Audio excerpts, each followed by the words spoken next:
Et maintenant, on fait quoi?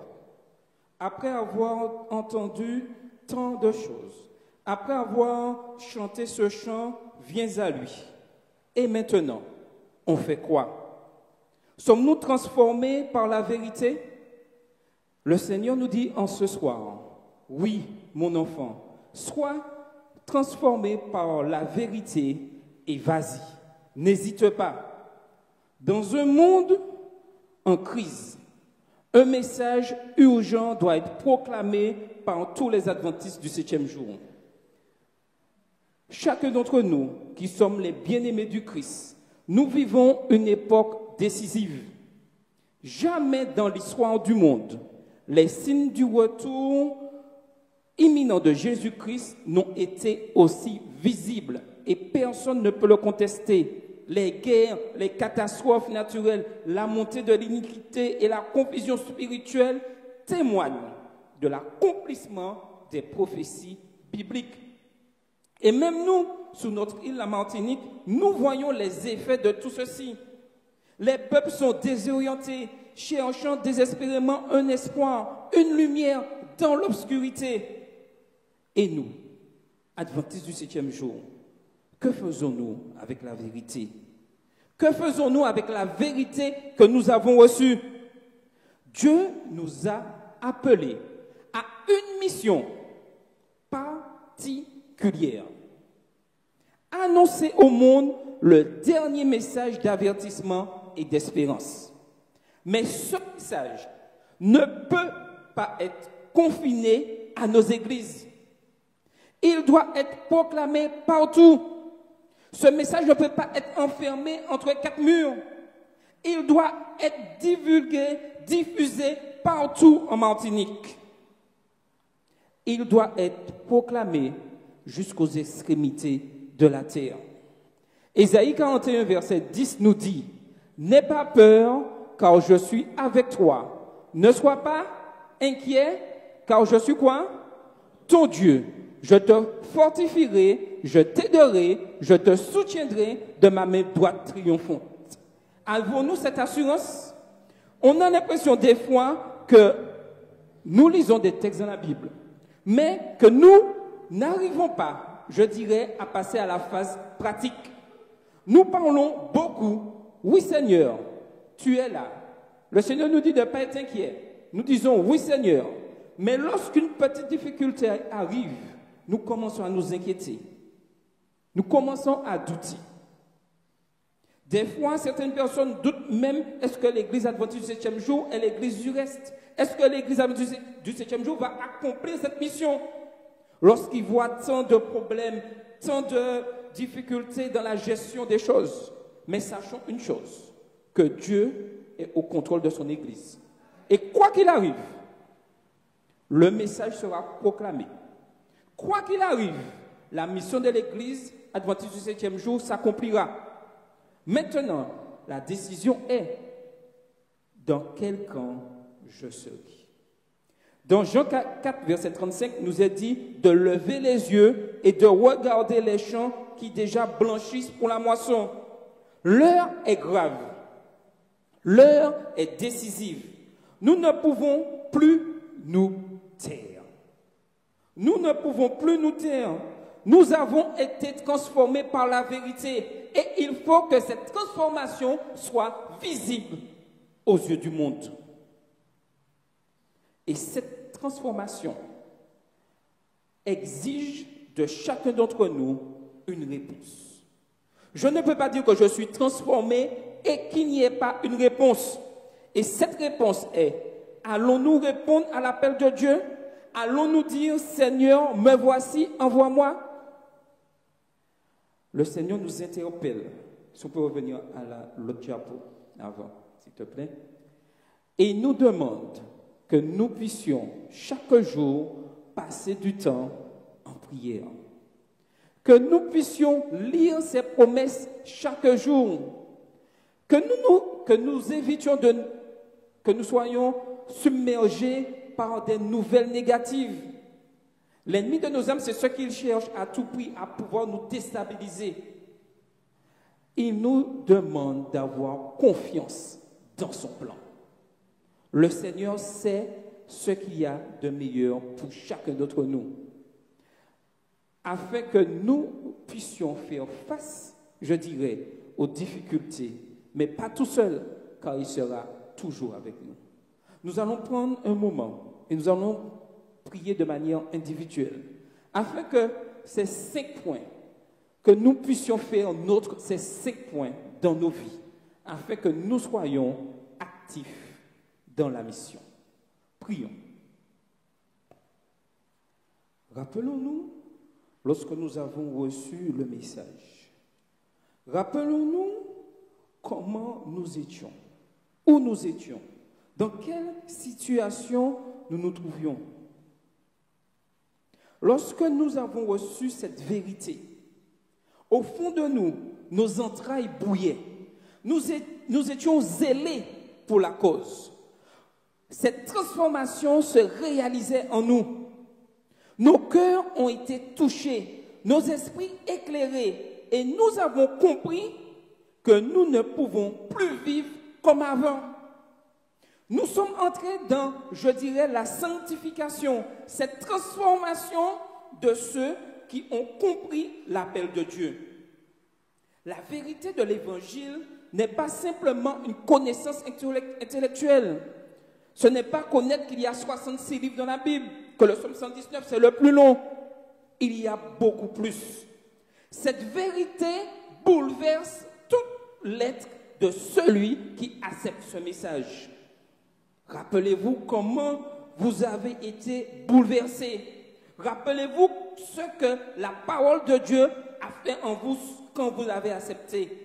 Vous avez été libérés de l'esclavage du péché. Nous avons tous été libérés de l'esclavage du péché en acceptant la mort de Jésus-Christ, en passant par les eaux du baptême. Cette nouvelle vie, nous étions toujours, je dirais, emballés d'entrer dans cette nouvelle vie. Après X temps, est-ce que, je dirais, cet engouement est toujours d'actualité? Sommes-nous passés dans la phase de sommeil après avoir été aussi réveillés par cette vérité? La parole de Dieu nous dit dans Jean 8, verset 32, « Vous connaîtrez la vérité et la vérité vous rendra libre. » Avons-nous goûté à cette liberté? J'en suis sûr. Mais vivons-nous toujours dans cette vérité? Je dois me poser cette question. Mais cette liberté ne signifie pas que nous pouvons nous reposer. Cela ne veut pas dire j'ai accepté Christ, ok, c'est bon. J'ai accepté qu'il me change, ok. Mais ça ne peut pas se rester uniquement là. Cette vérité que nous avons acceptée nous oblige à répondre à une responsabilité. Nous avons été éclairés, alors nous avons la mission d'éclairer les autres. Nous avons été libérés, alors nous devons annoncer la liberté en Jésus. Nous avons été réveillés spirituellement, alors nous devons réveiller le monde. Et je me dis que si nous ne le faisons pas, si nous n'éclairons pas les autres, si nous n'annonçons pas la liberté en Jésus, si nous ne cherchons pas à réveiller le monde, cela veut dire que nous-mêmes, nous ne sommes pas réveillés. Nous devons faire le cri d'Ésaïe lorsqu'il entendit l'appel de Dieu dans Ésaïe 6, le verset 8. J'entendis la voix du Seigneur disant, qui enverrai-je et qui marchera pour nous? Cet appel a été lancé à chacun d'entre nous. Et qu'est-ce qu'Ésaïe répond? Me voici, envoie-moi. En ce soir, il nous est demandé à retourner à notre premier amour, à répondre à nouveau à cet appel lorsque nous avons reçu. Nous avons tous dit, oui Seigneur, envoie-moi. Notre transformation doit nous conduire à l'action. Je ne peux pas dire que je suis transformé et qu'on ne voit pas l'action. Il ne suffit pas de savoir, il faut agir. L'Éternel nous interpelle et nous lance un appel au mouvement. Et c'est pour cela que la conférence générale a retenu, je dirais, ce petit mot. J'irai. Il est important que chacun d'entre nous, nous puissions aller. Et la fédération, durant cette 16e assemblée ordinaire, avait ajouté un mot, transformer, j'avance. Pour compléter cette action, car on a l'impression qu'en ce moment, nous faisons du sur place. Et je dirais même, nous allons à reculons. Mais le Seigneur nous interpelle et nous dit, il faut avancer pour annoncer que Christ revient bientôt. L'évangélisation n'est pas un choix. L'évangélisation n'est pas une option. C'est une mission divine pour chacun d'entre nous. Jésus nous a donné un ordre clair, net et précis dans Matthieu 28, versets 19 et 20. Et il nous a dit, quoi? Allez, faites de toutes les nations des disciples, les baptisant au nom du Père, du Fils et du Saint-Esprit, et enseignez-leur à observer tout ce que je vous ai prescrit. Je ne vais pas faire un historique de savoir si nous avons fait, pas fait. Non. Aujourd'hui, il faut que nous puissions passer à l'action, quoi qu'il s'est passé dans le passé. Mais combien de fois trouvons-nous malheureusement des excuses? Beaucoup, et moi peut-être le premier, je dis je ne suis pas prêt. Pourtant, les disciples non plus n'étaient pas prêts, mais ils ont reçu la puissance du Saint-Esprit. D'autres disent, je ne connais pas assez la Bible, il faut encore que je fouille les Écritures. Mais Dieu promet que le Saint-Esprit nous rappellera ses paroles. Jean 14, verset 26. Ah, et là où nous sommes champions le plus souvent, j'ai peur du rejet. J'ai peur d'être exclu. Mais le Seigneur nous dit, et il nous avertit, que nous serions rejetés à cause de son nom. Matthieu 5, verset 11. Un engagement personnel est indispensable pour chacun d'entre nous. Et une autre question qui vient ce soir, sommes-nous prêts à dire « j'irai » ? Nous devons être prêts à dire « j'irai » même si je ne connais pas tous les détails du chemin, même si je ne sais pas où le Seigneur veut m'emmener, j'irai parce que je sais qu'il y a le salut au bout. J'irai même si le monde rejette cette vérité, même si je suis rejeté, mis à part dans tout ce que je fais, dans mon style de musique, dans mon style d'habillement, dans mon style de vie. Je sais pourquoi je le fais. J'irai car la moisson est grande et les ouvriers sont peu nombreux. Et Jésus l'a dit dans Luc 10, verset 2. J'irai car je veux être un serviteur fidèle lorsque Christ reviendra.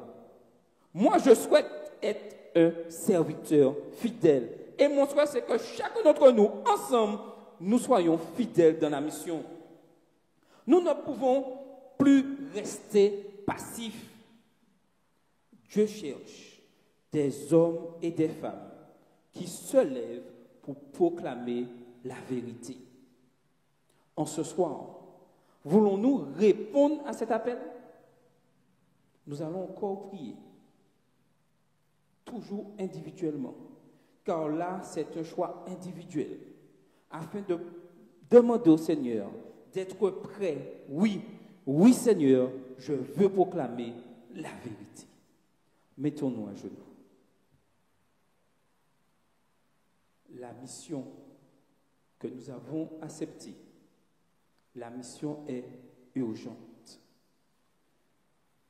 Nous devons porter ce dernier message d'avertissement. Nous avons un message unique. Vous ne trouverez aucune dénomination qui prêche ce message, à part l'Église adventiste du 7e jour.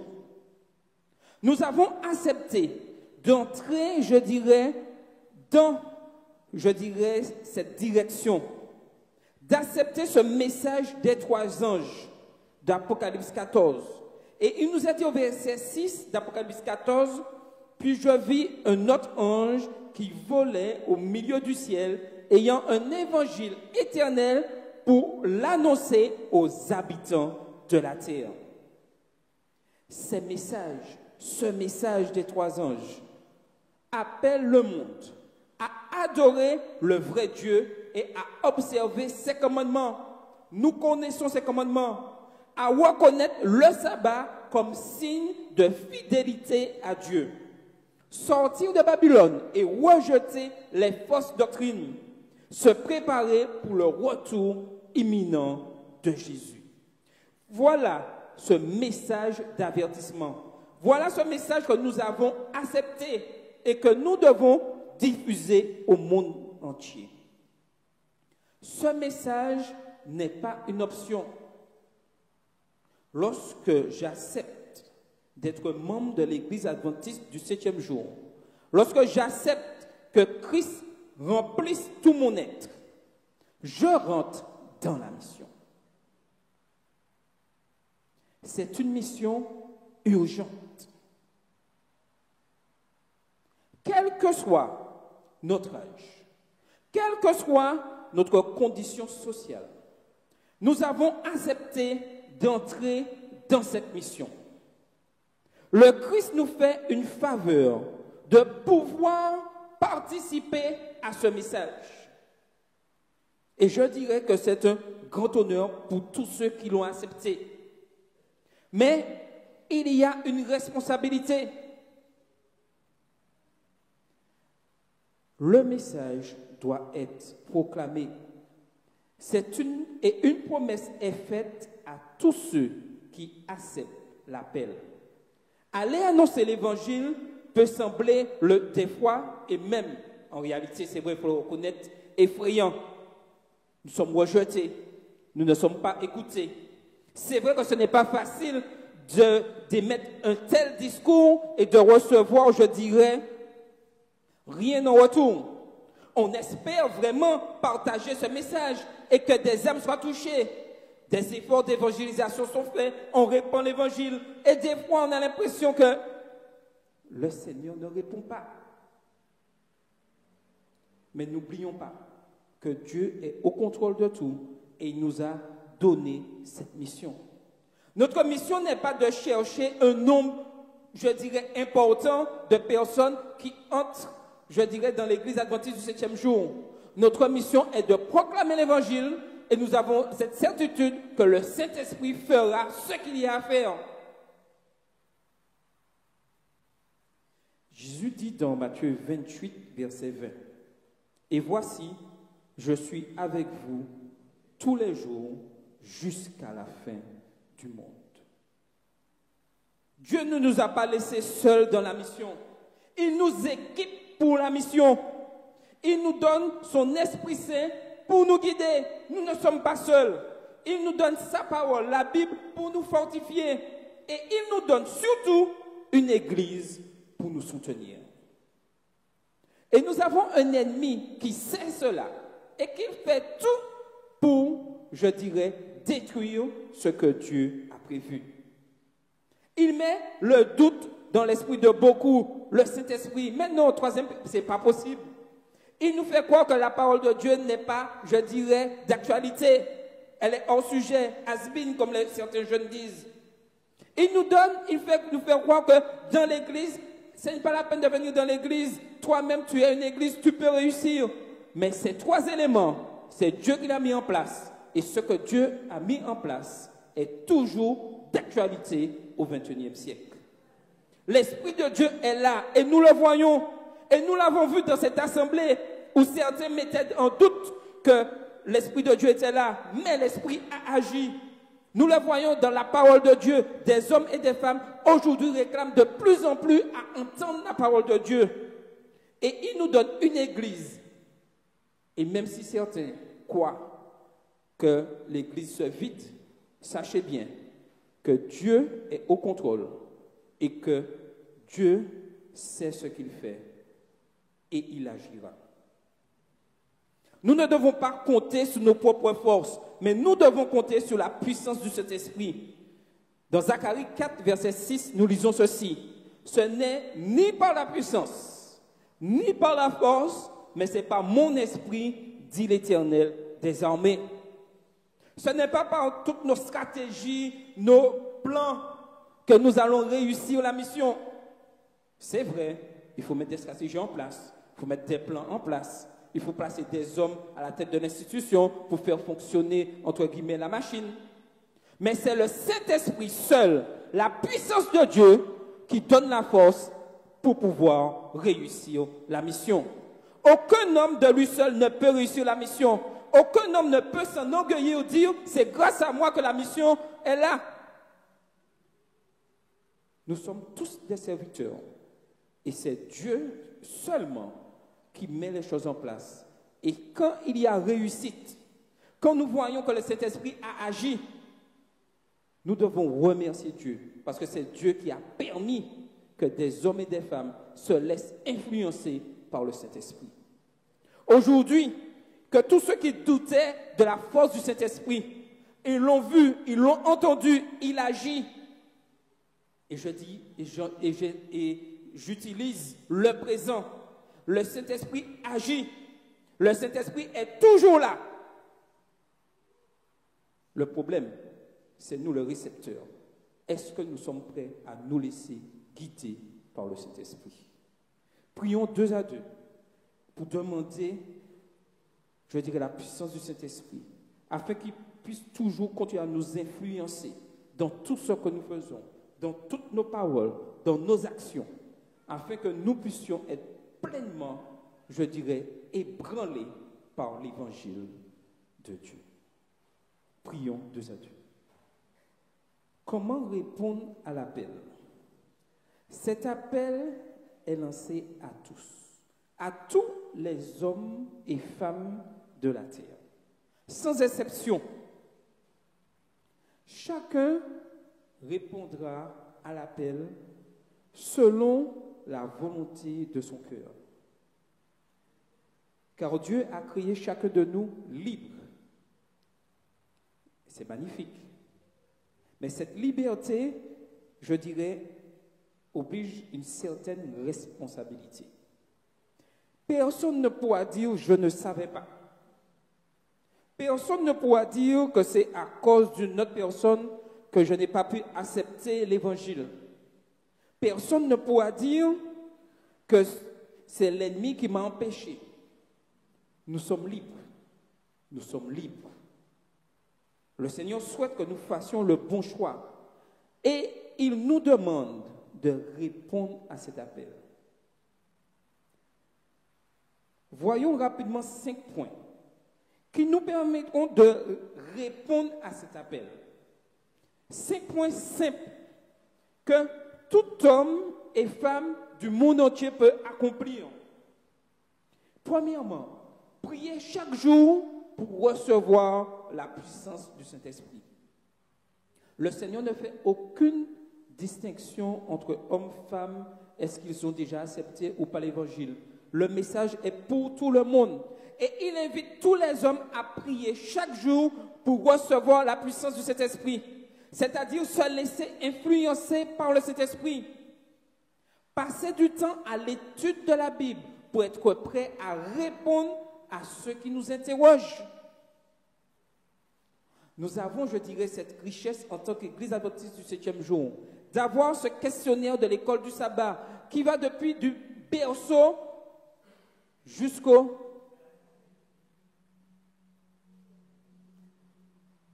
grand âge.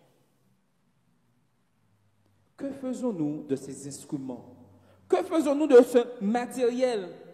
Malheureusement, aujourd'hui, lorsqu'on regarde les statistiques, on remarque une diminution importante dans l'achat des questionnaires, même pour les enfants. Une diminution dans l'étude de la parole de Dieu. Mais lorsque je réclame le Saint-Esprit et que le Saint-Esprit agit en moi, j'étudie ma Bible pour être prêt à répondre à ceux qui m'interrogent. Une fois que je rentre dans ce processus, je suis appelé à vivre selon les principes du royaume de Dieu. Je ne fais pas ce que je veux, puisque je suis guidé par le Saint-Esprit. C'est lui qui me guide. Et lorsque je suis guidé par le Saint-Esprit, même si des paroles désobligeantes, même si, je dirais, des propos mensongers sont dits contre moi, sachant que je suis dans la vérité et que c'est Dieu qui me dirige et que je suis dirigé par le Saint-Esprit, à aucun moment ne sort de ma bouche, je laisse Dieu parce que le frère, la sœur m'a... Non, je ne suis pas là pour la sœur ni le frère. Je suis là parce que le Saint-Esprit m'a mis là pour accomplir une mission. Je partage ma foi avec tous ceux qui m'entourent, mes voisins en premier, ma famille qui n'ont pas encore accepté ce message, que ce soit en parole, et j'insiste par l'exemple. Et c'est là que nous avons tous un certain problème. L'exemple. Si nous étions remplis, je dirais, du Saint-Esprit, notre exemple changerait beaucoup de choses dans le monde. Et en dernier lieu, il est important que nous puissions nous engager activement dans l'évangélisation et la mission. Et il est important que nous puissions réformer notre fonctionnement personnel et aussi notre fonctionnement à l'Église. Le monde a besoin d'entendre ce message. Lorsque le monde regarde aujourd'hui l'Église adventiste du 7e jour, est-ce qu'elle voit plutôt un club de divertissement ou une église annonçant que Jésus revient? Dans tous les domaines, dans tous les départements de l'église, la mission doit être la proclamation de l'évangile. Je ne viens pas à l'église pour me distraire, pour me sentir bien, pour dire qu'après une semaine, il faut que je me détende. J'aurai le temps de me détendre lorsque Christ reviendra avec la vie éternelle. Pour l'instant, je suis dans la mission et j'accomplis la mission. En ce soir, j'aimerais vous quitter avec cette question. Sommes-nous prêts? L'heure n'est plus au doute. Nous avons reçu la vérité. Nous avons été transformés. Et maintenant, nous devons dire, j'irai car le temps presse. J'irai car Jésus revient bientôt. J'irai car je veux être un témoin fidèle. Et l'apôtre Paul nous donne ce conseil en ce soir. Soyez donc fermes, inébranlables, dans 1 Corinthiens 5, verset 18. Soyez donc fermes, inébranlables, travaillant de mieux en mieux à l'œuvre du Seigneur, sachant que votre travail ne sera pas vain dans le Seigneur. En ce soir, je n'ai qu'un seul mot à vous dire. Maranatha, Jésus revient. Amen.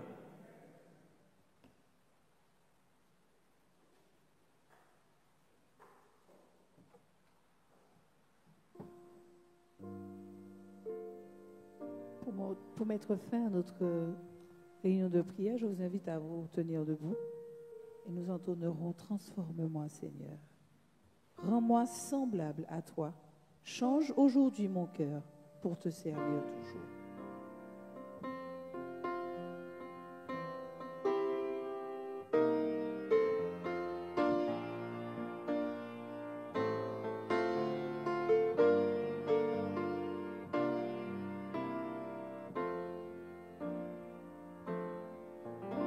Seigneur, je viens tel que je suis pour que tu transformes ma vie. Je veux apprendre à te servir pour proclamer ton salut. Je veux apprendre de toi, Seigneur, transforme mon être entier. Que ma vie soit guidée par toi jusqu'à mon dernier soupir. Transforme-moi, mon Dieu, rends-moi semblable à toi. Change aujourd'hui mon cœur pour te servir toujours. Transforme-moi, mon Dieu, pour accomplir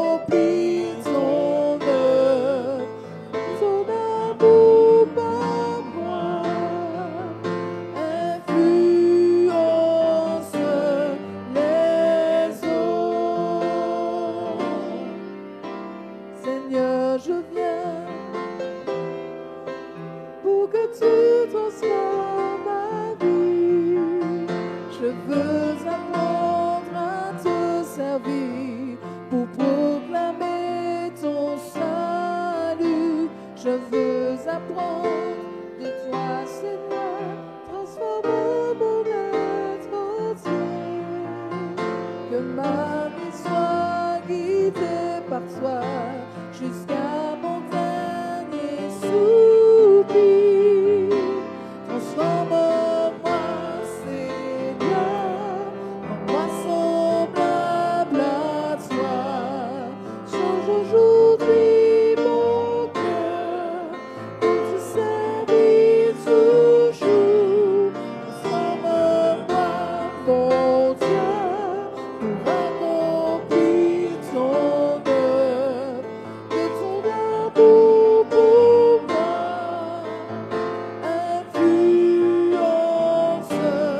les autres. Transforme-moi, Seigneur. Amen. Inclinons la tête. Oui, Seigneur, ce soir, tu nous as parlé. Nous avons répondu à cet appel. Nous voulons être transformés. Nous voulons rentrer dans ce chemin de la sanctification. Et que jour après jour, nous passions beaucoup de temps dans l'étude de ta parole. Que nous nous laissions influencer par ton Saint-Esprit. Mais que surtout, nous puissions proclamer ce message des trois anges. Que nous puissions rentrer dans l'évangélisation, dans la mission, dans tout ce que nous faisons. Nous avons certes erré par le passé, mais en ce soir, nous voulons répondre à cet appel, afin que ton Église soit une Église qui proclame que tu reviens bientôt. Nous savons qu'il y aura des difficultés, mais nous savons que tu es à la tête de ton Église et que nous devons pleinement te faire confiance, quelles que soient les difficultés que nous rencontrons dans nos vies. Rien ne doit faire obstacle à l'appel que tu nous as lancé et que nous avons répondu, Seigneur. En ce soir, que nous soyons remplis de ton Saint-Esprit et que nous puissions être des exemples dans tout ce que nous faisons, Seigneur. Nous voulons passer à l'action. Oui, Seigneur, nous y allons. J'irai. Amen.